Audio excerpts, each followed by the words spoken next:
बीते साल उपचुनाव में करारी हार और कुछ राज्यों में भाजपा के मुख्यमंत्री बदले जाने के बाद हिमाचल प्रदेश में भी मुख्यमंत्री बदले जाने की चर्चाएं शुरू हो गई थी। लेकिन अब जेपी नड्डा के ऐलान से सभी चर्चाएं खत्म हो गई हैं। मुख्यमंत्री जयराम ठाकुर की परफॉर्मेंस को जेपी नड्डा ने मेरिट में रखा है। कई बार पार्टी के भीतर ही जयराम ठाकुर के विरोधी गुट भी इस तरह की खबर फैलाते रहे हैं। अब उन पर पूर्ण विराम लग गया है। उपचुनावों के बाद 4 मंत्रियों को बदले जाने की खबर तेजी से फैली थी। मंत्रियों का खराब प्रदर्शन और निष्क्रियता को लेकर पार्टी के भीतर ही आवाजें उठी थी।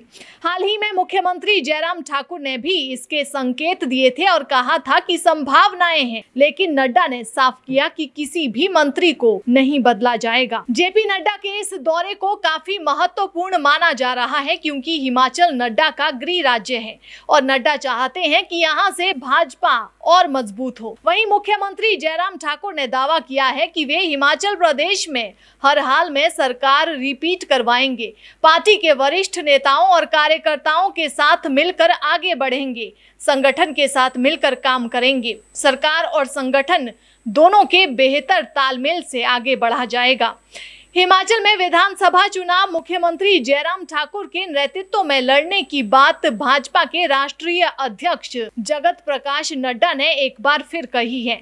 इसके बाद मुख्यमंत्री जयराम ठाकुर और अधिक सक्रिय प्रदेश में नजर आ रहे हैं। जयराम ठाकुर को जीत का मंत्र देने के लिए भाजपा के राष्ट्रीय अध्यक्ष जेपी नड्डा प्रदेश के दौरे पर है। जेपी नड्डा हिमाचल में मिशन रिपीट कर इतिहास रचने की राह आसान बनाते नजर आ रहे हैं। वहीं आपको बता दें कि भारतीय जनता पार्टी के राष्ट्रीय अध्यक्ष जगत प्रकाश नड्डा की बिलासपुर सदर हलके में जबरदस्त वापसी को देखकर जिले के कई नेताओं की सांसें फूलने लगी है।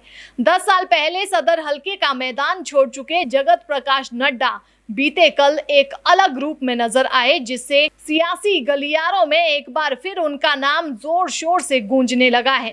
हालांकि परिवारवाद के सख्त खिलाफ रही भारतीय जनता पार्टी में उनके परिवार से किसी चेहरे की बात अभी तक सामने नहीं आई है, लेकिन किंग इज बैक की चर्चाओं का बाजार गर्म होने लगा है। इससे जहां कांग्रेस के नेताओं की सांसें फूलने लगी है, तो वहीं भाजपा में भी सुगबुगाहट तेज हो गई है। कयास लगाए जा रहे हैं कि जगत प्रकाश नड्डा की सदर हलके में वापसी से कोई नई दाल पक रही है, लेकिन अभी तक इसका पता नहीं चल पाया है। बीते कल बिलासपुर सदर हलके का लगभग 70% हिस्सा जगत प्रकाश नड्डा ने नापा है, वहीं कुछ भाग आज नापा गया। आज गृह जिला बिलासपुर में नड्डा ने कार्यकर्ताओं से संवाद किया। कंदरौर में आयोजित कार्यक्रम के दौरान नड्डा ने कहा कि पहाड़ी राज्यों में चुनाव आसान नहीं है। कंदरौर में लोगों को संबोधित करते हुए नड्डा ने कहा कि कंदरौर के लोगों के साथ उनका अटूट रिश्ता है। इस दौरान भी नड्डा ने कांग्रेस और आम आदमी पार्टी पर जमकर निशाने साधे।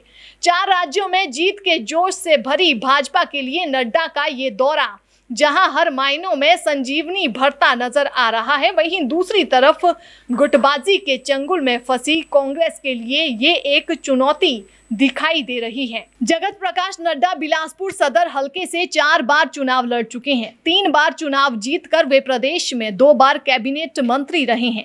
2003 के चुनाव में एक बार उन्हें हार मिली थी। हालांकि 2007 में जगत प्रकाश नड्डा फिर चुनाव जीत गए थे, लेकिन उन्होंने प्रदेश की राजनीति छोड़ दी थी। उसके बाद वे दिल्ली की राजनीति में चले गए और अपने हलके के लोगों से दूर हो गए। अब एक बार फिर सदर हलके में पहुंचकर हल्के की नब्ज टटोलने का ये कार्यक्रम कई तरह के समीकरण बदलता नजर आ रहा है। इस दौरे से जहां क्षेत्र में भाजपा की जड़ें और मजबूत होती दिखाई दे रही है, वहीं नड्डा के प्रति लोगों का स्नेह और समर्पण भी कई तरह के सवालों को जन्म देता दिखाई दे रहा है।